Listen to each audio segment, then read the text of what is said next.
Assalamualaikum warahmatullahi wabarakatuh. Alhamdulillah alladzi bi ni'matihi tatimmus salihat.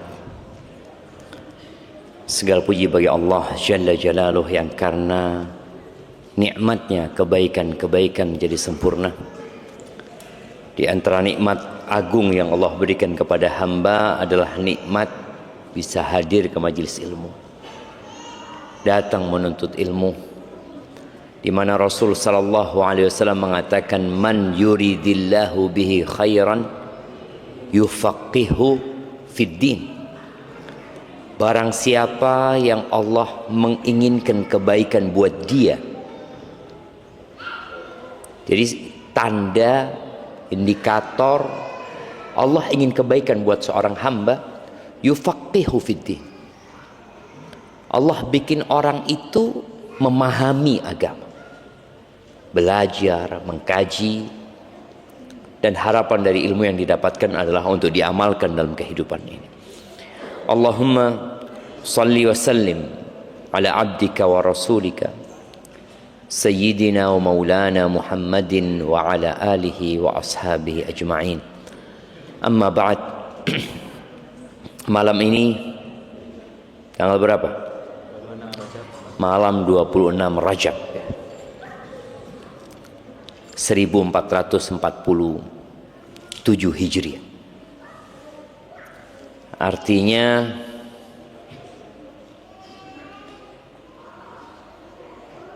tahun 1447 Hijriah itu menunjukkan hijrahnya Nabi Muhammad SAW. Tapi kalau bicara diutusnya Nabi Muhammad SAW, maka 1400 berapa jam? 60. Rasulullah SAW diutus ketika berumur 40 tahun, lalu beliau berhijrah setelah 13 tahun dari dakwah beliau di kota Mekkah Al-Mukarramah. Maka dari diutusnya Nabi Muhammad SAW, tahun ini adalah tahun 1460 Hijriah. Sebagian umat Islam mungkin ada yang merayakan Isra dan Mi'raj. Ada di antara mereka yang berusaha untuk mengingatkan umat Islam dengan kewajiban sholat 5 waktu. Padahal seharusnya kita mengingatkan orang untuk sholat itu ya setiap saat. Dan tanda peringatan sholat itu setiap hari adalah dengan dikumandangkannya azan. Itu mengingatkan semua untuk sholat. Walaupun kita tahu disyariatkannya azan ini bukan di kota Mekah, tapi di kota Madinah. Setelah umat Islam, Allah beri kesempatan membangun masjid. Yang sebelumnya mereka nggak bisa sholat di masjid. Kalaupun sholat di Masjidil Haram akan diganggu oleh orang-orang musyrikin. Akhirnya mereka sholatnya di rumah. Mungkin kumpulnya di rumahnya Al-Arqam ibn Abil Arqam. Tapi tatkala hijrah ke kota Madinah, para sahabat mulai melaksanakan sholat berjamaah. Tapi mereka nggak tahu waktu sholatnya kapan. Mereka taunya dari melihat matahari. Kadangkala mereka datang ke masjid, nunggu lama baru sholat zuhur. Atau kadangkala mereka ke masjid, sampai masjid sudah bubar. Karena belum ada panggilan azan. Yang kemudian terjadi khilaf di antara para sahabat, atau ketika Nabi SAW bermusyawarah dengan para sahabat untuk menetapkan dengan cara apa mengingatkan orang akan masuknya waktu sholat. Ada yang berpendapat bagaimana kalau pakai api, ada yang berpendapat bagaimana kalau pakai buk ya, pakai lonceng, ada yang pakai seperti trompet, seperti sangkakala yang sampai hari ini digunakan oleh orang-orang Yahudi, atau pakai lonceng yang sampai hari ini digunakan oleh orang-orang Nasor, oleh suara yang tidak bermakna. Itu suara mengingatkan tapi nggak ada maknanya. Akhirnya Allah Azza wa Jalla berikan mimpi kepada salah satu sahabat, maka ditetapkan azan. Panggilan itu adalah kata-kata, bukan sekedar suara tanpa makna. Itulah peringatan. Subuh diingatkan, zuhur diingatkan, asar diingatkan. Ahibati fillah, syariat Allah ini diturunkan bukan untuk mempersulit hidup manusia. Di surat Thaha di ayat kedua dan ketiga, di ayat pertama Allah mengatakan Thaha ma anzalna alaikal qur'ana litashqa. Kata Allah, tidaklah kami menurunkan Al-Quran ini untuk membuatmu menderita, kesulitan, sengsara, tidak. Karena ada orang-orang yang beranggapan syariat ini memberatkan, membuat orang hidupnya tidak bebas. Padahal syariat datang untuk mengantarkanmu kepada kebebasan yang sebenar. Illa tadhkiratan liman yakhsha. Al-Quran diturunkan sebagai peringatan. Buat siapa? Buat orang-orang yang takut. Takut dengan adanya azab. Takut dengan adanya siksaan yang Allah sudah ciptakan dan Allah persiapkan untuk orang-orang yang tidak taat. Jadi Al-Quran turun bukan untuk membuat orang sengsara hidupnya, tapi Allah jadikan syariat ini rahmah, kasih sayang. Oleh karena itu setiap kita membaca surat-surat dalam Al-Quran, kita akan mendapati Bismillahirrahmanirrahim. Kecuali di surat At-Taubah. Tapi subhanallah, 114 surat itu Bismillahirrahmanirrahim ada berapa? 114 surat. Bismillahirrahmanirrahimnya ada berapa? 100 berapa? 114. 114 ya. Walaupun ada satu surat yang tidak disebutkan Bismillahirrahmanirrahim. Terus di mana yang ke 114? Di surat An-Naml ya. Anak kasih hadiah buat antum, Masya Allah. Kasihkan kami ngomong surat An-Naml ya. Di surat An-Naml ketika Nabi Sulaiman kirim surat kepada Ratu Saba, dibawa surat itu oleh burung hudhud. Ternyata isi surat itu wa innahu Bismillahirrahmanirrahim. Jadi di surat An-Naml ada 2 basmalah. Basmalah yang di awal surat, di awal setiap surat, dan basmalah dalam suratnya Nabi Sulaiman alaihi salam. Jadi Allah turunkan Al-Quran sebagai rahmat, wa nur, dan cahaya yang menerangi jalan manusia, wa dalilan ilal jannah. Itu ucapan Qatadah ketika menafsirkan ma anzalna alaikal Qur'an litashqa. Qatadah mengatakan, tidak, demi Allah, Al-Quran diturunkan untuk membuatmu menderita. Walakin, akan tetapi Allah jadikan sebagai kasih sayang, cahaya, wa dalilan ilal jannah, dan sebagai petunjuk menuju ke surga Allah Azza wa Jalla. Ahibati fillah, tidak ada satupun aturan Allah dan ketentuannya kecuali ditetapkan untuk maslahat manusia.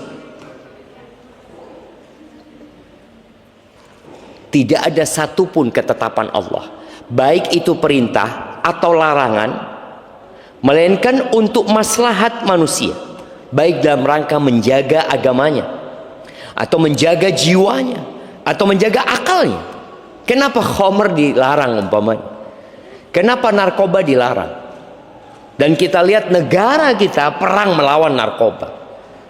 Islam sudah 1447 tahun yang lalu. Dan pelarangan itu dalam rangka menjaga agama, menjaga jiwa, dan menjaga akal. Beberapa waktu yang lalu di Jember, di mana, di Gebang, yang ada mati itu gara-gara miras ya. Iya, berapa yang mati? 4 orang, sisanya belum mati. Ya, ada kritis katanya apa, dan yang jelas nunggu mati semuanya. Tapi di sini Allah menjaga akal manusia, menjaga agamanya, menjaga jiwanya, dan menjaga keturunannya. Kenapa Allah haramkan zina? Bagaimana ketika zina diperbolehkan? Perempuan akan punya anak, tidak tahu bapaknya siapa, kayaknya itu bapaknya. Kenapa mirip ini sama itu? Tidak akan jelas. Bagaimana tahu-tahu antum di rumah antum mendapati laki-laki yang baru berzina dengan istri antum? Na'udzubillah min dzalik. Allah jaga kehidupan ini dan untuk menjaga harta. Kenapa dilarang riba?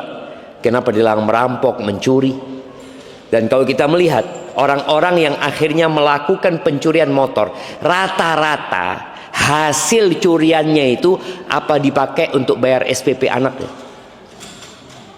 Jemaah, curanmor itu kira-kira hasilnya dipakai apa? Dipakai judol, dipakai miras, dipakai berzina. Maka subhanallah, Al-Quran dan syariat Allah turun ini benar-benar untuk kebutuhan manusia. Dan Allah tidak butuh dengan kita. Allah nggak butuh antum datang ke masjid ini. Ketika dikumandangkan azan di masjid-masjid yang lalu kita mendengarkan, jangan pernah berpikir, oh Allah butuh kita datang ke masjid. La. Allah Azza wa Jalla berfirman di surat Fatir ayat 15, ya ayyuhan nas, wahai umat manusia, antumul fuqara'u ilallah. Kata Allah, kalian itu yang membutuhkan Allah. Kalian fakir. Tatkala Allah bikin sumbatan di jantung antum, tatkala Allah buat yang namanya ginjal tidak berfungsi, tatkala Allah buat empedu itu nggak lagi ada fungsi, kemana kita akan pergi? Kedua mata yang Allah berikan, Allah bisa ambil. Tidak sedikit orang-orang yang hidup dapat melihat, tapi di tengah perjalanan hidupnya Allah ambil kedua mata. Jadi ingat, kita yang butuh sama Allah Azza wa Jalla. Wallahu wal ghaniyul hamid. Allah yang maha kaya dan maha terpuji, tidak butuh dengan ibadah kita. Dalam sebuah hadis yang diriwayatkan oleh Imam Muslim, Rasulullah sallallahu alaihi wasallam mengatakan, qala Allahu Azza wa Jalla, Allah berfirman. Ini disebut dengan hadis qudsi. Apa kata Allah? Ya ibadi, innakum lan tablughu dhurri aw dharri fatadurruni wa lan tablughu naf'i fatanfa'uni. Wahai hamba-hambaku, kalian tidak akan pernah mampu mencelakai aku, menimpakan bahaya kepada Allah, menimpakan musibah kepada Allah. Nggak bakalan bisa. Dan kalian juga tidak akan pernah mampu memberikan manfaat kepadaku, kata Allah Azza wa Jalla. Nggak bakalan. Lillahi mulkus samawati wal ard. Milik Allah kerajaan langit dan bumi. Bumi yang kita pijak, rumah yang kita tempati, motor yang kita kendarai, berangkas yang kita isi uang di sana, tabungan-tabungan kita, milik siapa? Lillah. Milik Allah Azza wa Jalla. Kalaupun antum dikasih hak kepemilikan, sebenarnya itu hanya HGB. HGB. Hak guna bangunan. Kalau motor hak guna HGM. Hanya nggak milik, hanya memakai saja. Engkau pakai, selesai kembalikan. Dan kita melihat tatkala Rasul sallallahu alaihi wasallam menyembelih seekor kambing. Sebagian kita itu nyembelih kambing kalau akikah doang ya. Kalau enggak kurban. Nabi alaihi salatu wasallam kadang-kadang nyembelih kambing untuk dibagikan saja. Beliau nyembelih kambing dan ngomong sama Aisyah, bagikan. Akhirnya Rasulullah SAW pulang ke rumah. Beliau bertanya kepada Aisyah, "Mada baqiya?" Apa yang tersisa dari kambing kita? Kata Aisyah radhiyallahu taala anha, tinggal dhira, tinggal kaki depannya aja. Satu kaki depan. Ini sebuah cara pandang yang keliru. Maka Nabi alaihi salatu wasallam mengatakan kepada Aisyah, baqiya kulluha illa dhira'uh. Yang tersisa semua kambing itu kecuali kaki depan. Ternyata yang disedekahkan itu yang jadi milik, itu yang milik kita. Yang kita makan jadi kotoran, selesai. Maka Allah nggak butuh dengan ibadah kita. Kita yang membutuhkan. Siapa yang patuh, ya dia menyelamatkan dirinya sendiri, dan siapa yang menolak, ya dia merusak kehidupannya sendiri. Ahibati fillah, carut marut kehidupan. Kalau tema kita hari ini, karena ini hidupmu berantakan. Kita melihat dunia secara umum. Lalu kita memandang kepada negeri kita, yang kalau mungkin bahasa berantakan tidak tepat ya. Kepala-kepala daerah, menteri-menteri yang akhirnya harus mendekam di penjara umpamanya. Ini kalau kita bicara secara negara. Kita melihat musibah yang datang silih berganti di berbagai tempat ya. Bicara masalah sosial, politik, ekonomi, dan semuanya berusaha untuk memberikan solusi. Setiap terjadi pergantian presiden, maka presiden yang baru akan berpikir apa solusi yang tepat. Ketika berganti gubernur, gubernur akan berpikir, dia tahu ada masalah di daerah kekuasaannya dan ingin memberikan solusi. Ketika terjadi pergantian bupati, dan boleh jadi sudah berulang kali berganti, tapi kok masalah itu seakan-akan tidak berhenti. Yang ada mungkin bertambah. Anak ketemu dengan salah satu perwira di kepolisian.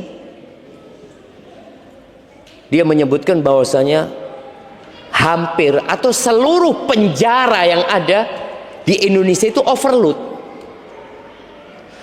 Dan negara harus ngasih makan tuh penjahat-penjahat. Ada yang ngasih makan penjahat selama 15 tahun. Ada yang ngasih makan penjahat selama 20 tahun. Itu negara yang kasih makan. Dan dia mengatakan sebenarnya bukan negara, Ustaz. Rakyat yang memberi makan penjahat-penjahat itu. Iya. Maka akhirnya ada perubahan KUHP ya. Ada KUHP juga yang dirubah. Semua berusaha untuk mencari solusi agar negeri ini tidak berantakan. Baik, itu mungkin permasalahan yang terlalu besar untuk kita bicarakan. Di rumah tangga kita, dalam kehidupan pribadi kita, kadang-kadang kita melihat masalah kita juga nggak selesai-selesai gitu. Maka jangan pernah antum menyelesaikan masalah yang besar sebelum menyelesaikan masalah diri antum sendiri. Karena ada cerita seorang yang mengatakan dia ingin merubah dunia. Bertahun-tahun dia berusaha untuk memikirkan bagaimana cara merubah dunia ini supaya lebih baik. Ternyata dia nggak berhasil. Akhirnya dia berpikir, aku akan merubah negeriku untuk menjadi lebih baik. Setelah bertahun-tahun dia nggak sukses. Kemudian dia berpikir, aku akan merubah kotaku. Berusaha dia untuk merubah kotanya untuk menjadi lebih baik, tidak sukses. Akhirnya dia berusaha untuk merubah kampungnya dan kembali tidak sukses. Lalu setelah dia agak tua, dia merasa ternyata aku harus merubah keluargaku sendiri. Tapi ternyata juga masih berantakan. Baru dia sadar ternyata yang aku harus lakukan adalah merubah diriku sendiri. Jadi semua dimulai dari diri kita. Kemudian baru keluarga kita. Gimana antum akan menyelesaikan urusan keluargamu kalau engkau masih punya PR sama dirimu sendiri? Dan subhanallah, yang pertama dihisap pada hari kiamat itu apa? Salat. Yang pertama dihisap itu adalah salat.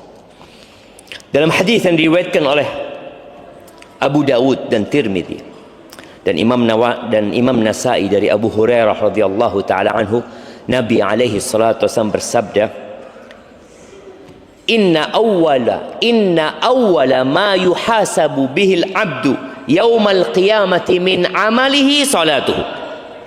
Dari semua amalan manusia, semuanya, yang pertama dihisab itu adalah salatnya.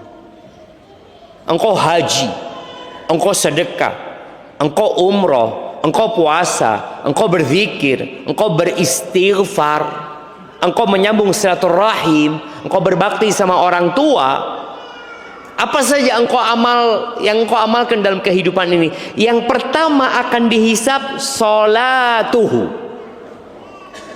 salatnya. Lalu kata Nabi alaihi salatu wasallam, fa in saluhat faqad aflaha wa anja. Kalau salatnya benar, maka dia telah sukses dan telah berhasil. Nggak bakal berantakan hidup. Wa in fasadat faqad khaba wa khasir. Tapi kalau ternyata rusak salatnya, maka dia merugi dan sengsara hidupnya. Fa in intaqasa min fariidatihi syai', apabila ternyata pada waktu hisab nanti salat wajibnya ada kurang. Bicara kurang ini para ulama mendetailkan, boleh jadi jumlah salat wajibnya yang kurang karena dia pernah tidak salat, atau sifat salatnya yang kurang sempurna. Salatnya kalau dihitung dia salat selama 50 tahun, jumlah salatnya pas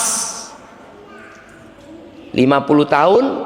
Kalau dia salat sejak umur 7 tahun, anggap ketika anak-anak, atau umur 10 tahun, atau umur 15 tahun ketika dia sudah baligh, itu dihitung salatnya full.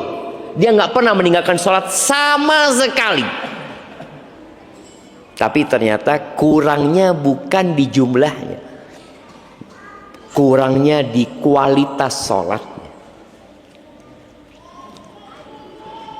Maka ketika ada kekurangan, Allah Azza wa Jalla berkata, unzuru hal li abdi min tatawwu'. Lihat, perhatikan, apakah hambaku ini punya salat sunnah?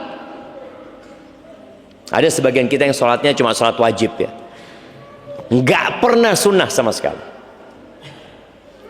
Boleh jadi wajibnya tadi secara kualitas banyak kurangnya. Ketika dilihat nggak punya sholat sunnah orang ini, ya sudah ditulis kurang, nggak bisa disempurnakan. Tapi kalau dia punya tatawwu, fayukammal biha man taqasa minal fardhiyah, maka kekurangannya itu akan dilengkapi dengan sholat sunnahnya tadi. Maka berusaha jamaah kita untuk punya sholat sunnah. Ahibati fillah, dari semua perintah yang Allah tetapkan untuk hambanya, ternyata yang dilakukan rutin dalam sehari 5 waktu, dilaksanakan dalam semua kondisi, mau antum sehat atau antum sakit, itu sholat 5 waktu. Antum sakit, di rumah sakit, antum sedang mau dioperasi, wajib nggak sholat? Tetap wajib sholat. Kecuali antum tidak sadar, separah apapun, orang lumpuh tidak dapat menggerakkan kedua kakinya, tidak pula dapat menggerakkan kedua tangannya, dia hanya berada di atas ranjang. Apakah gugur kewajiban sholat? Tidak. Dalam kondisi perang, di medan perang, subhanallah, pada saat perang Khandaq, Umar bin Khattab itu datang, sudah masuk waktu maghrib. Dia mengatakan kepada Rasul sallallahu alaihi wasallam, ya Rasulullah, semoga Allah memenuhi perutnya orang-orang musyrikin itu dengan api, kata Umar bin Khattab. Mereka membuat kita ketinggalan sholat asar. Bayangin, ini perang karena mereka penjagaan parit dan musuh terus menyerang. Sholat khauf tidak mungkin dilakukan karena jumlah pasukan sangat sedikit. Maka subhanallah, pada waktu itu Umar sampai ketinggalan sholat asar, maghrib. Ketika laporan kepada Nabi alaihi salatu wassalam, apa kata Nabi Muhammad SAW? Wallahi ma sallaina. Demi Allah, kita belum ada yang sholat. Nggak ada yang sholat pasukan itu yang bersama Nabi SAW. Itu satu kejadian. Kejadian lainnya, mereka sholat zuhur, asar, maghrib, isya di waktu isya.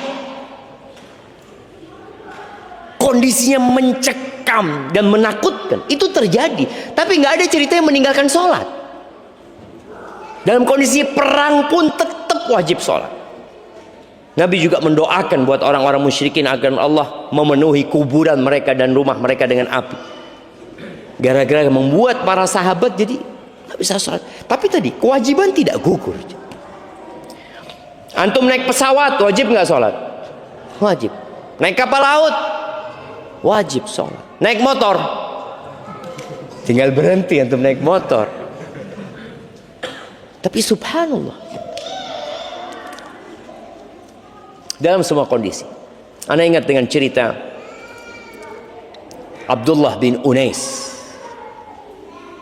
Abdullah bin Unais ini dipanggil sama Nabi SAW setelah kekalahan umat Islam di perang Uhud. Ya Abdullah, kata dia, aku minta engkau membunuh satu orang, Khalid bin Sufyan al-Hudhali. Abdullah bin Unais ini nggak punya rasa takut, seorang pemberani. Nabi tahu, maka dia utus sendirian, nggak bawa pasukan, sendirian. Di mana dia ya Rasulullah? Dia sedang mengumpulkan pasukan untuk menyerang kota Madinah. Dia ada di dekat Arafah sana, di Mekah sana. Ana lupa nama lembahnya itu. Sifhu li ya Rasulullah, tolong engkau gambarkan buat aku seperti apa orangnya. Karena nggak ada foto dulu jemaah. Nah, kayak gini orang nih, kau bunuh nih orang ini, nggak ada. Maka minta sifhu.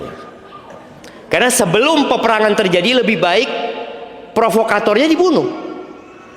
Jadi korbannya tidak banyak gitu. Kata Nabi SAW, "Idza ra'aitahu." Engkau kalau melihat orang ini, tajid fi nafsika kusya'rira. Engkau akan merinding. Kata Abdullah, ya Rasulullah, aku nggak pernah takut sama orang gitu. Iya, tapi engkau kalau ngelihat orang ini, ka'annaka ra'aita syaitan. Kau kayak ngelihat setan. Berangkat sendirian sampai ke tempat yang sudah ditentukan, yang sudah disebutkan sama Nabi Muhammad SAW. Ketemu sama orang ini dan betul merinding. Abdullah bin Unais yang nggak pernah takut ngelihat orang ini, betul ini sudah kata Nabi SAW orang. Pada waktu itu sudah masuk waktu asar. Kata Abdullah bin Unais, aku sholat sambil jalan. Sambil jalan aku sholat karena takut kehilangan waktu asar. Jadi ketika menuju kepada Khalid bin Sufyan al-Hudhali ini, aku sholat sambil jalan kaki jemaah. Aku mengisyaratkan dengan mata, kalau lagi ruku, kalau lagi sujud jemaah. Karena khawatir kalau dia sholat ketahuan. Kalau dia sholat boleh jadi sudah pergi orangnya. Maka dia Sholat sambil berjalan, supaya kita tahu kewajiban ini tidak gugur dalam semua kondisi. Dan bagaimana Abdullah bin Unais mementingkan dia sholat. Dia tidak mengatakan, aku selesaikan pekerjaanku dulu. Dia nggak tahu kapan selesainya pekerjaan. Dia punya tugas untuk membunuh orang ini. Kapan selesainya? Wallahu a'lam. Maka dia sholat. Sebagian kita kan nunda sholat, bentar lagi lah, bentar lagi, untuk selesai ini aku akan sholat. Nggak selesai pekerjaan. Akhirnya ketika sudah selesai sholat, dia ngobrol sama Khalid bin Sufyan al-Hudhali. Engkau dari mana? Aku dengar, katanya Abdullah bin Unais, engkau sedang mengumpulkan pasukan untuk menyerang orang ini. Iya betul, aku ingin bergabung sama engkau, kata dia. Oh bagus, kata dia. Akhirnya jalan, ini lagi mau bikin tenda buat ada perempuan-perempuan di sana jemaah. Sambil jalan dipotong kepalanya jemaah. Terus pulang ke kota Madinah. Sampai kota Madinah, Nabi alaihissalatu wassalam melihat Abdullah bin Unais. Lalu beliau mengatakan alaihissalatu wassalam, aflahal wajah. Ini wajah orang yang berhasil. Kan kelihatan jemaah. Antum kalau lagi gagal kan, aduh, ini wajahnya orang yang berhasil, kata Nabi SAW. Tadi ingat, sholat ini tidak ada ceritanya rukhsah ditinggalkan. Yang ada musafir punya rukhsah untuk mengqasar dan ada rukhsah untuk menjama, tapi meninggalkan nggak ada. Sakit, aku masih sakit, insya Allah nantilah kalau aku sembuh aku baru mau sholat. Lu engkau yakin bisa sembuh? Ya, optimis. Ya, optimis. Tapi kalau engkau mati, ya semoga dimaafkan sama Allah. Nggak bisa. Inna salata kanat 'alal mu'minina kitaban mauquta. Salat ini kewajiban yang telah ditetapkan atas umat Islam yang waktunya sudah ditetapkan. Maka ketika antum melihat hidup antum berantakan, boleh jadi masalahnya di sholat antum yang belum benar. Anda sudah sholat 5 waktu di masjid, coba perhatikan. Antum di masjid, tapi selalu masbuk. Alhamdulillah loh Ustaz, daripada nggak ke masjid. Ya sudah, itu tanda berantakan sudah antum. Apalagi yang tidak sholat sama sekali. Sholat ini adalah poros hubungan manusia dengan Allah Azza wa Jalla. Rukun Islam yang kedua. Jadi kalau kita lihat sholat ini bukan sekedar ritual ya. Ada orang berpikir yang penting saya sholat. Enggak. Ini pusat kehidupan ruhani antum sebagai hamba dengan Sang Pencipta. Maka Rasul sallallahu alaihi wasallam menyebutkan posisi terdekat hamba dengan Tuhannya kapan? Ketika sujud. Di posisi antum merendah kepada Allah, di situ antum dekat sama Allah Azza wa Jalla. Antum seakan-akan berbisik kepada bumi, mengatakan subhana rabbiyal a'la wa bihamdi. Antum mengatakan Allahumma inni as'alukal jannah wa a'udzubika minan nar. Antum seakan-akan berbisik dengan bumi, tapi Allah yang di atas arsy mendengar, dan itu posisi terdekat antum sama Allah Azza wa Jalla. Adanya di sholat. Oke, kita berdoa, tapi posisi nggak seperti ketika sujud. Bagaimana ketika antum menghadap ke kiblat? Di saat yang bersamaan seluruh umat manusia di muka bumi ini menghadap ke kiblat. Lalu dia mengatakan Allahu Akbar. Dia tidak sedang mengabdi kepada Ka'bah, tidak. Ka'bah hanya sebagai penentu arah buat mereka, tapi hati mereka bersama Allah. Allahu Akbar. Bayangin nih, surat atau satu-satunya surat yang wajib dihafal cuma Al-Fatihah. Al-Fatihah. Dan surat yang paling afdal adalah Al-Fatihah.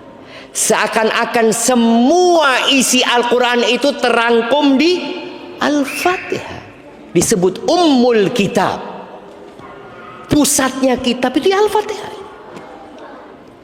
bagaimana antum memuji Allah Azza wa Jal, dan kondisi antum sholat itu sedang berbicara dan berdialog sama Allah Azza wa Jal. Idza qala abdi alhamdulillahi rabbil alamin, qala hamidani abdi, hambaku sedang memujiku.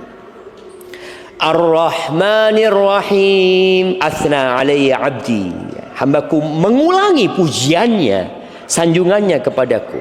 Maliki yaumiddin, majjadani abdi, hambaku sedang mengagungkanku. Kita sedang ngobrol sama Allah. Tatkala kita mengatakan iyyaka na'budu wa iyyaka nasta'in, hadza baini wa baina 'abdi, ini paruan antara aku sama hambaku. Wali 'abdi ma sa'al, buat hambaku apa yang dia pinta. Lalu kita mengatakan ihdinas siratal mustaqim. Tapi sayangnya tadi salat kita berantakan kadang-kala jamaah. Kita sholat memikirkan solusi, dan ana sendiri sama. Ya mungkin nggak sama, ana lebih parah boleh jadi. Afwan kalau ana ngomong gitu. Kadang-kala ana sholat, ana sedang punya masalah yang ana hendak selesaikan. Setan itu datang membuat kita berpikir. Kita berpikir kalau sholat memikirkan masalah itu akan ada solusi. Nggak ada. Yang ada sholat antum tidak khusyuk. Ruku antum pun tidak jadi ruku. Karena antum memikirkan solusi apa ya Allah, kira-kira solusinya bagaimana kalau seperti ini, bagaimana kalau seperti ini. Padahal solusinya ketika antum mengatakan subhana rabbiyal a'la, fokus subhana rabbiyal a'la, subhana dzil jabaruti wal malakuti wal kibriyai wal azama, maha suci Allah yang memiliki segala kekuasaan, segala keperkasaan, segala keagungan. Allah yang punya segalanya. Lalu kenapa engkau harus memikirkan masalah itu ketika sholat? Engkau sedang berbicara sama Allah. Maka ingat tadi, yang punya utang, gak usah mikir antum gimana ya bayar utangnya. Allahu Akbar, subhana rabbiyal azim wa bihamdi. Itu utang, apa anda harus jual aset? Ya apa? Terus dia memikirkan solusi. Enggak. Maka tadi ingat bahwasanya sholat ini poros hubungan hamba dengan Tuhannya, tolong dijaga. Makanya Allah Azza wa Jalla mengatakan wa aqimis sholata li dzikri. Dirikan sholat untuk mengingatku engkau. Ahibati fillah, jangan sampai kesibukan kita dengan dunia membuat kita lupa dengan sholat. Di surat Al-Munafiqun ya, kita tahu orang-orang munafik ini paling berat untuk sholat di masjid, khususnya sholat isya dan sholat subuh. Di surat Al-Munafiqun ayat 9 Allah Azza wa Jalla mengatakan ya ayyuhalladzina amanu la tulhikum amwalukum wala auladukum an dzikrillah. Wahai orang-orang beriman, jangan sampai harta-harta kalian, kita bicara harta ya, kesibukan kita dengan usaha, dengan pekerjaan ya, dan anak-anak kalian itu membuat kalian lalai dari mengingat Allah. Para ulama tafsir, sebagian mereka menafsirkan an dzikrillah anis salawatil khams, tentang sholat 5 waktu. Jadi itu zikir yang wajib. Zikir yang lainnya boleh sunnah, tapi zikrullah yang wajib sholat 5 waktu. Dan Allah tidak minta banyak, 5. Dari 24 jam yang diminta cuma berapa menit ya? Kalau kita sholat ke masjid lah yang laki-laki, sholatnya berapa menit? Ya mungkin 10 menit. Ya kalau antum datang pas qomat 10 menit lah, atau terlalu panjang 10 menit. Karena kita lihat banyak orang-orang itu memilih masjid, dalam rangka bukan mengejar kualitas, tapi hanya mengejar kuantitas. Yang penting sholat. Anak sholat di masjid sebelah, bacanya apa? Alhamdulillah, baca kulhu, terus qul a'udzu bil falaq. Kan sah sholatnya Ustaz? Sah, sahih, betul, sholatnya sah. Tapi kenapa engkau nggak cari masjid yang Salatnya lebih khusyuk. Yang penting ana cuma menunaikan kewajiban. Karena ana setelah itu mau kerja. Oke, nggak apa-apa. Artinya sudah gugur kewajibannya. Tapi kualitas salatnya belum tentu maksimal. Yang kedua, orang yang meninggalkan salat. Kalau tadi kita bicara salat itu adalah poros hubungan hamba dengan Allah Azza wa Jalla, dan itulah zikrullah yang wajib. Yang kedua, meninggalkan salat menyebabkan rusaknya moral dan perilaku. Tadi berbagai macam masalah yang ada itu rusaknya moral, rusaknya karakter seseorang, perilaku orang-orang yang tidak benar umpamanya. Boleh yang saat ini masih ada di penjara atau yang di luar penjara, yang menunggu giliran masuk penjara, yang sedang antrian karena penjaranya full. Apa yang harus dilakukan sama orang-orang gini? Maka perlu diperbaiki sholat. Ada satu orang kerja di KPK, kerja di MK, kerja di berbagai macam lah, dia di Jakarta. Dia ngomong, Ustaz, kalau lihat Ustaz, orang-orang ini sholat duhurnya full di masjid Ustaz, tapi kelakuannya belum benar. Berarti sholatnya belum benar. Kalau sholat duhur di masjid, sejak zaman dulu orang-orang munafik sholat duhur di masjid. Asar di masjid, sejak dulu. Maghrib dulu. Isya sama subuh ini yang perlu diperhatikan. Nanti kalau bicara ibadah yang berat dilakukan, itu orang munafik akan sulit untuk mengerjakannya kecuali dalam kondisi kusala, malas, ria'an nas, ria. Berarti sholatnya belum benar.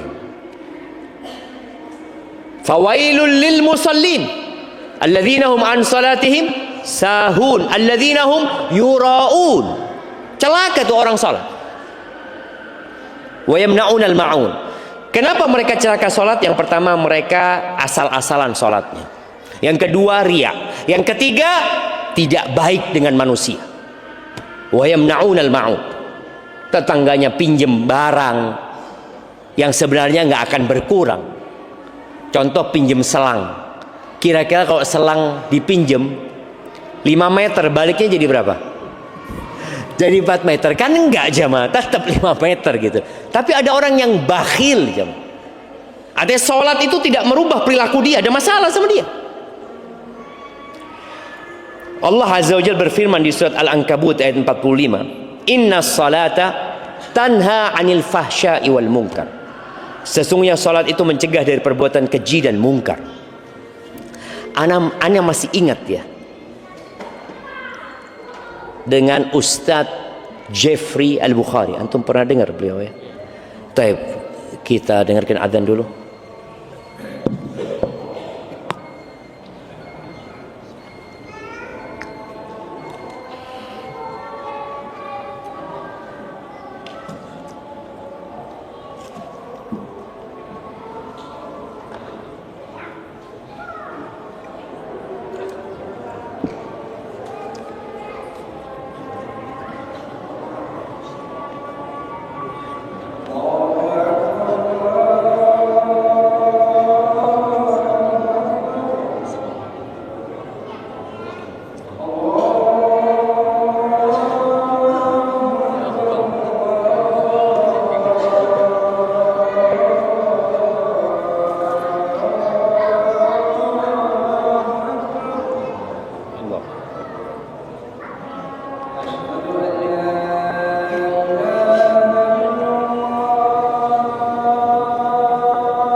wasilatun.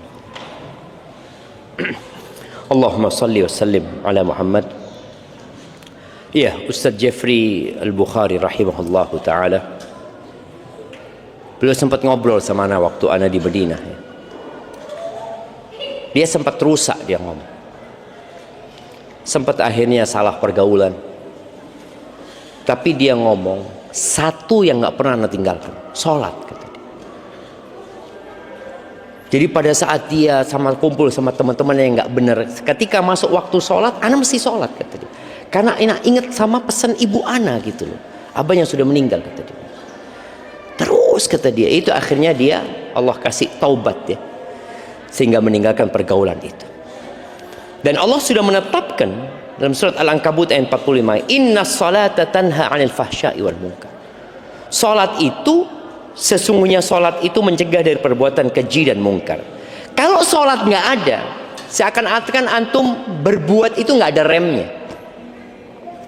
Syahwat sulit dikendalikan, dosa terasa ringan, maksiat menjadi kebiasaan. Maksiat menjadi kebiasaan. Tapi ketika ada waktu sholat, kemudian antum berusaha untuk sholat, kebiasaan itu akan berusaha untuk ditinggalkan. Tapi tolong sholatnya yang benar ya. Jadi kalau bicara awal hidup berantakan itu, ya dari dia mulai meremehkan sholat. Kemudian meninggalkan sholat berujung kepada kehidupan yang sempit ya, yang penuh dengan kegelisahan.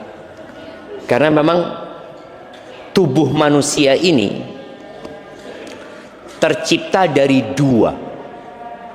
Ada unsur tanah yang butuh gizi, butuh makanan ya. Ada ruh yang Allah tiupkan di dalamnya. Yang makanan ruh ini adalah sholat, zikrullah tabaraka wa ta'ala.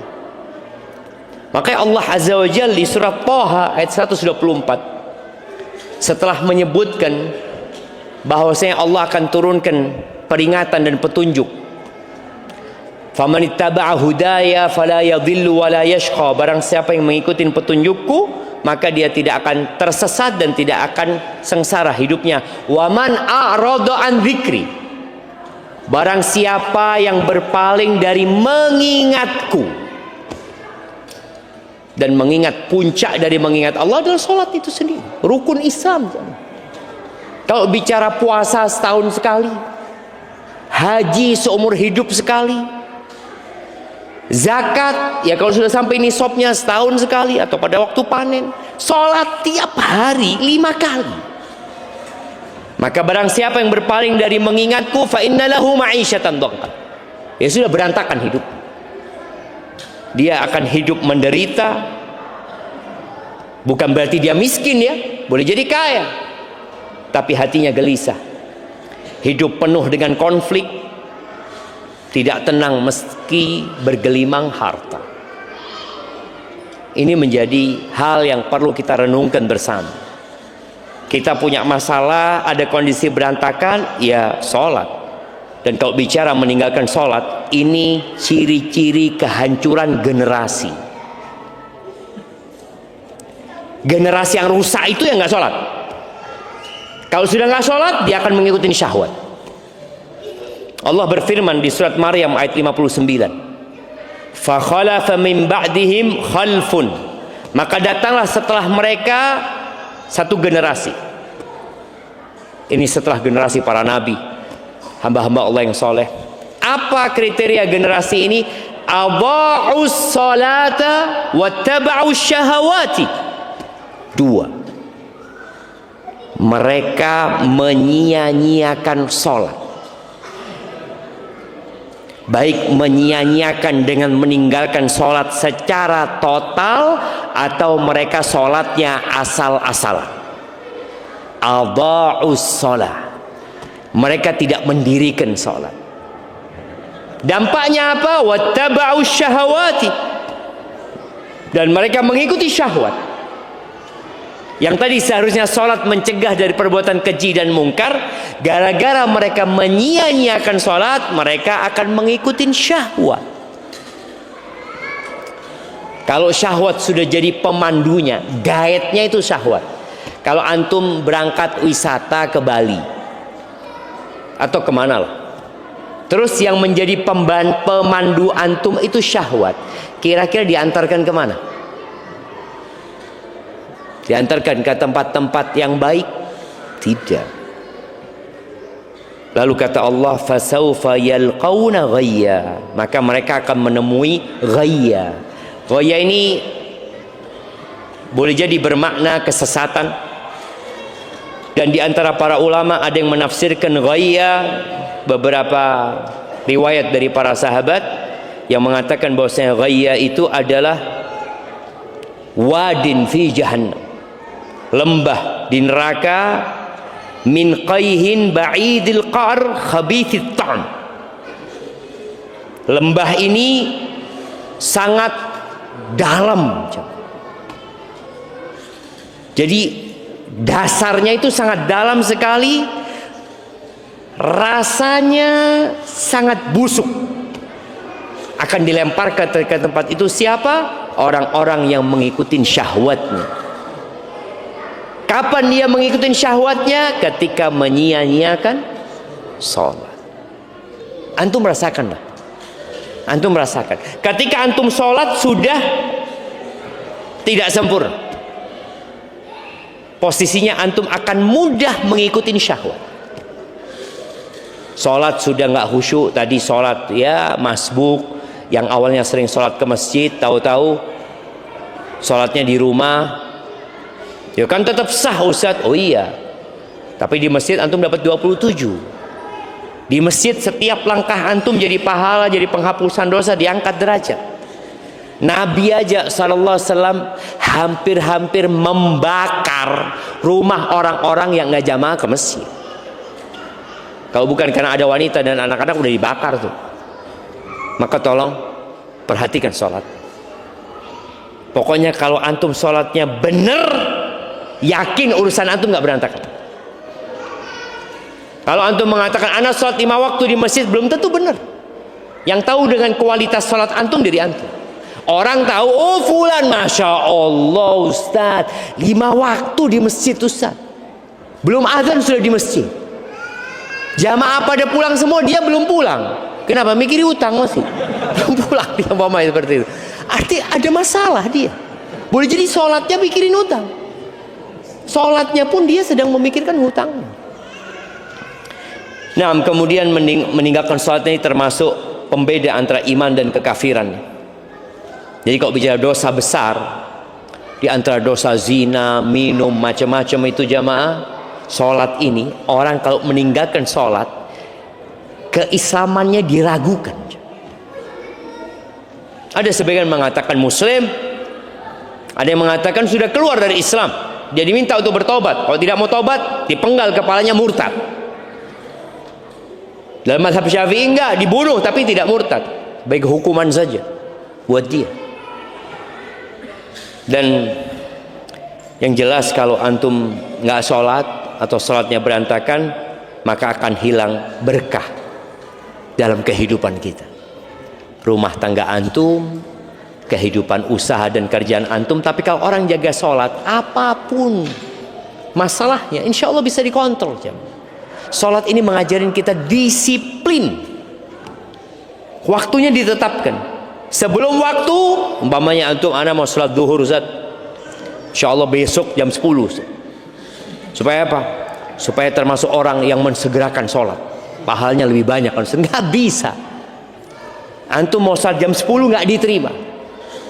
Sholat duhur jam 4 nggak diterima. Waktunya sudah ditetapkan. Anak kayaknya sholat subuh besok, mulai besok anak sholat subuh insya Allah 7 rakaat. Kenapa kata dia?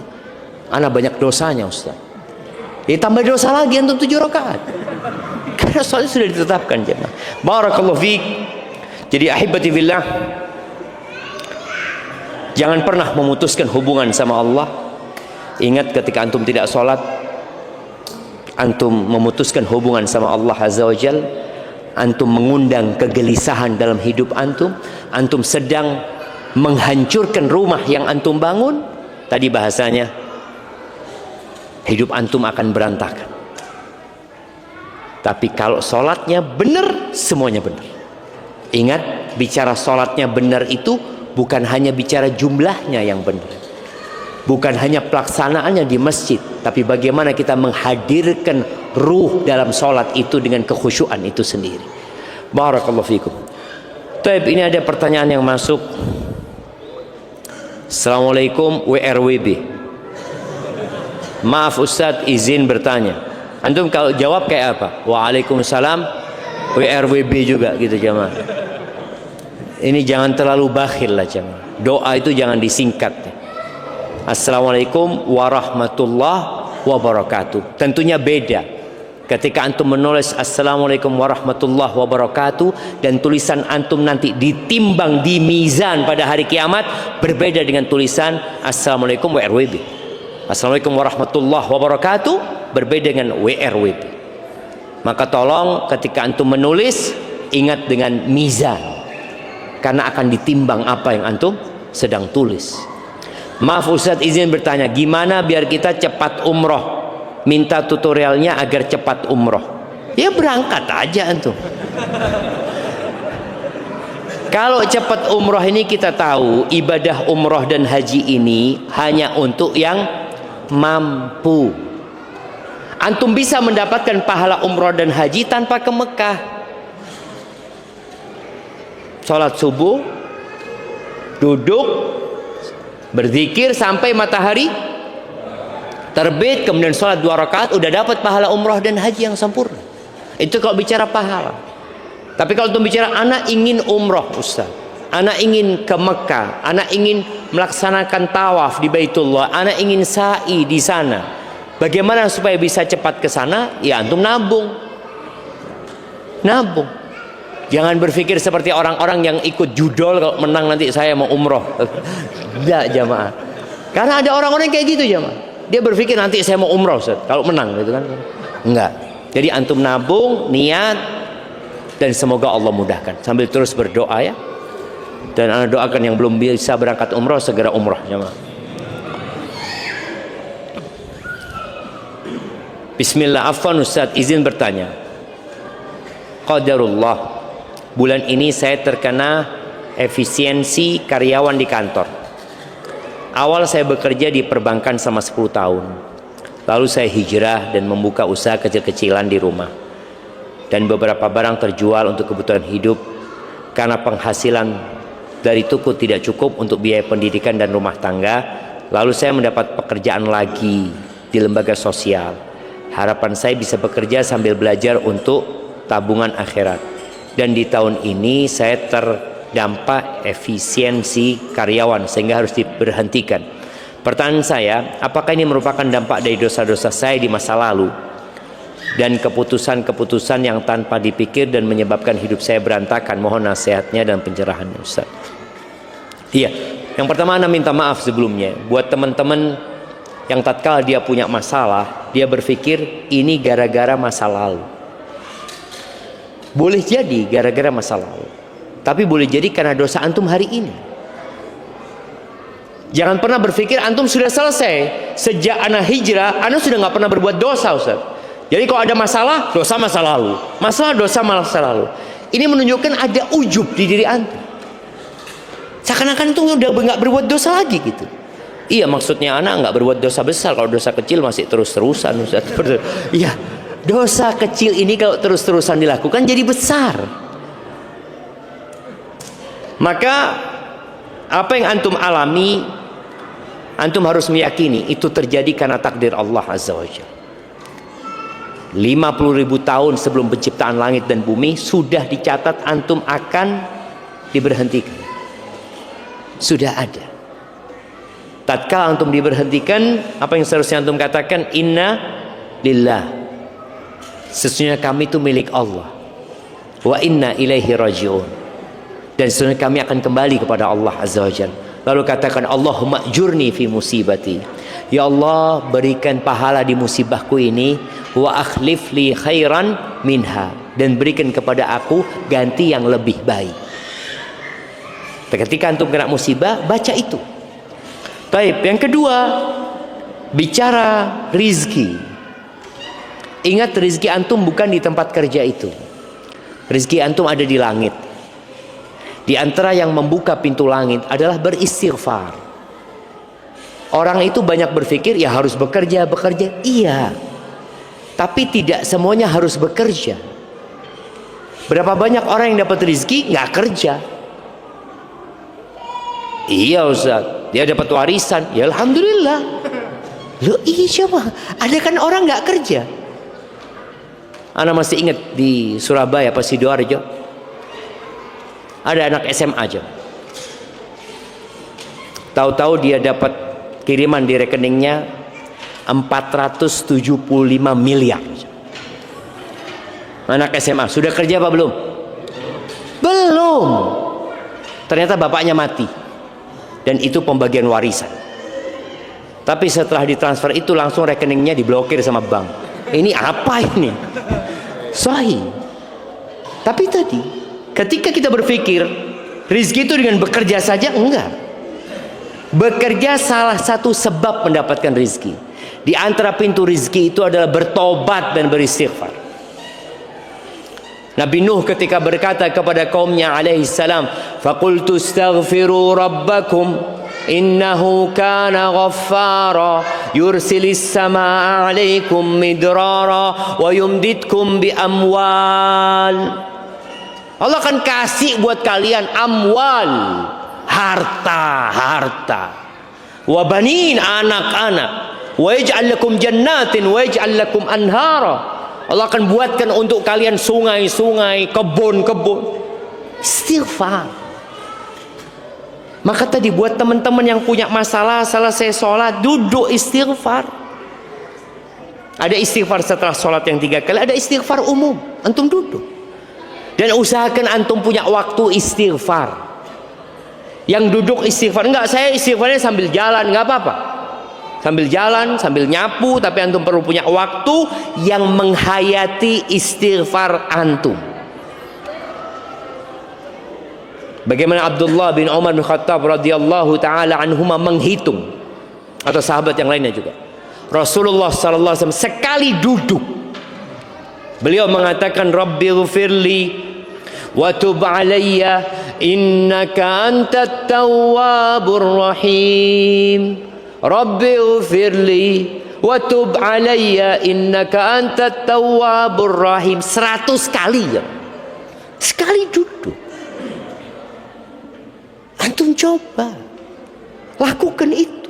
Dan Nabi alaihi salatu wasallam kalau sudah mengamalkan sesuatu, beliau akan jaga tuh amalan. Idza amila amalan athbatah. Maka berusaha. Jadi tadi antum di PHK, alhamdulillah. Kenapa alhamdulillah? Antum punya waktu untuk istighfar. Waktu antum yang biasanya untuk kerja dari jam 8 atau sampai jam 4, antum gunakan jam 8 sampai jam 4 duduk istighfar. Waduh, Insya Allah bisa nggak jam? Kadang-kadang kita berpikir, ngapain istighfar? Ngapain? Antum sedang cari rizki. Itu juga pintu rizki. Tawakal. Boleh jadi di antara yang membuat rizki antum sempit dan hidup antum berantakan, antum menggantungkan kepada manusia, menggantungkan kepada sebab, lupa dengan pencipta sebab. Allah musabbibul asbab. Itu semua hanya sebab tadi. Ada orang yang bekerja jamaah, subhanallah. Ana masih ingat ya, ketika ana mahasiswa di Madinah, ya banyaklah tanggungan, banyak tanggungan. Tahu-tahu ada orang datang ngurus jemaah haji. Ya dia cuma telepon anak, "Ustaz bisa ketemu Ustaz?" Anak ngomong, "Ahlan wasahlan." Datang kepada dia, terus dia kasih amplop sama anak. "Apa ini bang?" "Hadiahlah buat Ustaz," kata dia. "Ya Allah zaklah." Anak buka, isinya $1.000. $1.000 sekarang 16 juta. Ya Allah, mahasiswa dapat duit segitu jemaah. Allahu Akbar. Nggak ada kerjaan yang Anda lakukan. Tapi tadi tatkala kita minta sama Allah, rizki akan datang dari arah yang tidak sangka-sangka. Yang pernah Ana sampaikan ketika selesai pulang dari umroh, Ana COVID, nggak bisa umroh, pulang, akhirnya ya Ana menanggung utang ya, Ana sampai utang sama istri Ana pada saat itu, nggak punya uang, saudara. Tahu-tahu ada orang yang WA Ana, Ustaz, Umi minta nomor rekening Ustaz. Buat apa bang, kata dia. Nggak tahu, kayaknya ya mungkin dia tahu Ana sedang susah. Tahu-tahu dia kirim 30 juta. Ana lihat, mana, Ana berpikir di mana ada orang mau ngasih duit 30 juta. Mungkin kalau kerja, ngisi ceramah, mereka kasih amplop, oke, itu mungkin masih dipikirin. Ini nggak ada apa-apa, jemaah. Tidak ada apa-apa. Dia cuma ngomong, Umi kok kepikiran sama Ustaz, kata dia. Bukan Umi Ana, Uminya dia. Transfer, jemaah. Masya Allah. Maka anak ingat sama orang itu terus. Karena dia ya berbuat baik di saat anak nggak berbuat baik apa-apa sama dia. Artinya itu bukan balas budi, tapi orang hanya ingin berbuat baik. Siapa yang menggerakkan hatinya? Allah Azza wa Jalla. Jadi jangan cuma antum berpikir kerja. Ada orang kerja terus, tahu-tahu majikannya kabur, nggak dibayar. Ada jemaah, ada orang-orang yang kerja tapi nggak dibayar. Assalamualaikum warahmatullahi wabarakatuh. Izin menyampaikan titipan pertanyaan dari teman saya. Saya mahasiswa tingkat akhir jurusan gizi yang sedang kehilangan arah. Jujur Ustaz, saya sedang berada di titik yang sangat membingungkan. Saya insya Allah sebentar lagi lulus, tapi saya terasa tidak punya gairah, passion untuk melanjutkan profesi ini. Padahal saya tahu ini profesi yang mulia. Saya ingin pindah jalur, tapi takut ini hanya pelarian atau mengikuti ego semata. Mohon nasihatnya Ustaz, bagaimana cara membedakan keinginan yang merupakan petunjuk Allah dengan bisikan hawa nafsu yang ingin lari dari tanggung jawab ilmu, dan bagaimana cara menemukan tujuan hidup sebagai hamba agar jalan yang saya pilih kelak benar-benar menjadi ibadah, bukan sekedar pelarian untuk menenangkan diri. Jazakallah khair. Ya, ini hal yang biasa dihadapi oleh mahasiswa di semester akhir ya. Ana juga pernah menghadapi masalah seperti itu. Tapi Ana ingat pada waktu semester 6 waktu itu, apa semester 7 ya, yang tahu-tahu Ana kehilangan semangat untuk belajar. Hilang semangat itu. Itu yang disebut dengan futur ya. Futur, dari semangat tahu-tahu jadi nggak semangat. Apa yang perlu dilakukan? Yang pertama, orang itu harus meminta petunjuk kepada Allah Azza wa Jalla. Dia perlu istikharah, minta pilihan dari Allah. Boleh jadi ada orang-orang yang dia kuliahnya pertanian, kerjanya teknik. Ada jemaah. Kita punya salah satu tim IT di kampus kita itu lulusan pertanian, tapi dia jadi tim IT gitu. Ya dia katakan anak tetap menanam Ustaz, tapi menanam chips, menanam apa gitu, menanam. Tetap yang ditanam beda gitu loh, seperti itu. Tetap ada yang dia tanam di situ Mama. Tadi antum perlu minta petunjuk. Maka kalau dikatakan apakah ini godaan atau karena memang antum sedang futur?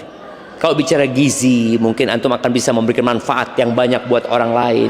Tapi biasanya posisinya memang sedang jenuh dengan belajar, sedang jenuh dengan yang antum tekuni. Maka usahakan salat istikharah, lalu bermusyawarah. Bermusyawarah ini orang itu harus dengar. Antum itu tadi mau lari dari ini kemana? Karena ada orang yang kuliah itu bukan karena keinginan dia jurusan itu, tapi karena jurusan yang lain sudah tutup. Ada yang seperti itu. Dia kuliah sekedar menghabiskan waktu. Dan ini masalah besar. Ini juga masalah buat negeri kita.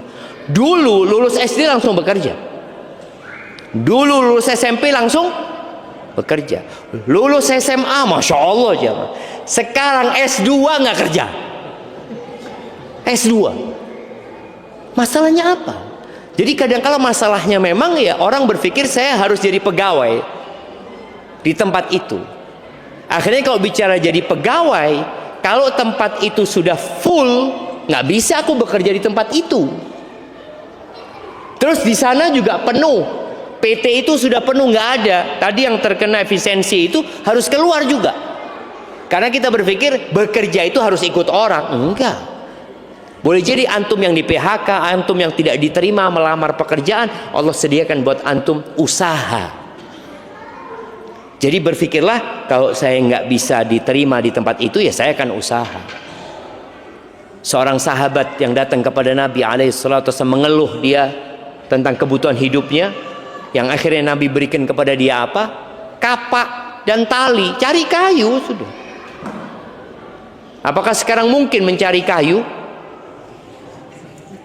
Ya, kemarin banjir di Sumatera itu gara-gara cari kayu itu sama. Iya, artinya sekarang masih mungkin cari kayu, tapi dengan cara yang benar gitu jamaah. Cari kayu itu masih bisa, kayu bakar atau apa. Ada, subhanallah, orang yang jual kayu bakar. Dia jual kayu bakar pakai sepeda. Antum pernah lihat yang ditumpuk-tumpuk? Naik sepeda dia, keliling jamaah. Akhirnya setelah itu dia jualan kayu yang besar-besar. Setelah itu subhanallah, dia jualan akar-akar pohon. Lalu Allah berikan rizki kepada dia, dia bisa ekspor ke Jepang. Padahal dia tidak bisa membaca dan menulis, buta huruf. Supaya kita tahu juga rizki itu tidak bergantung dengan ijazah. Jangan antum berpikir kalau antum S2 rizkinya lebih banyak daripada yang lulusan SMA. Belum tentu. Ada yang S2 kerja sama yang lulusan SMA. Ada. Maka tadi berkaitan dengan ini, ya coba diajak musyawarah atau musyawarah dengan teman antum yang bisa memberikan arahan. Antum memang condongnya kemana? Antum memilih jurusan itu kenapa dulunya gitu loh. Apa yang mendorong antum untuk memilih jurusan itu? Kalau ternyata dari awal ingin memberikan manfaat kepada orang, ya lanjutkan. Kalau ternyata enggak, sekedar ya karena nggak ada pilihan lain, ya masuk sana. Ya boleh jadi antum lulus, antum dapat ilmu, ya sudah. Semoga ilmu itu bermanfaat. Kalau pekerjaan boleh jadi nggak bekerja di ilmu yang dia pelajari, dan itu banyak sekali di negeri kita jamaah. Tapi intinya tadi, jangan pernah antum bergantung dengan melamar bekerja di tempat orang. Harus bekerja sama orang. Nggak harus jamaah. Pintu-pintu rezeki itu salah satunya adalah beristighfar, bertakwa kepada Allah, bertawakal, bersedekah, dan yang lainnya. Jazakumullah khair. Itu mungkin dapat Anda sampaikan, mungkin sisanya kita jawab di pertemuan yang akan datang. Subhanakallahumma bihamdika asyhadu an la ilaha illa anta astaghfiruka wa atubu ilaik. Assalamualaikum warahmatullahi wabarakatuh. Waalaikumsalam warahmatullahi wabarakatuh.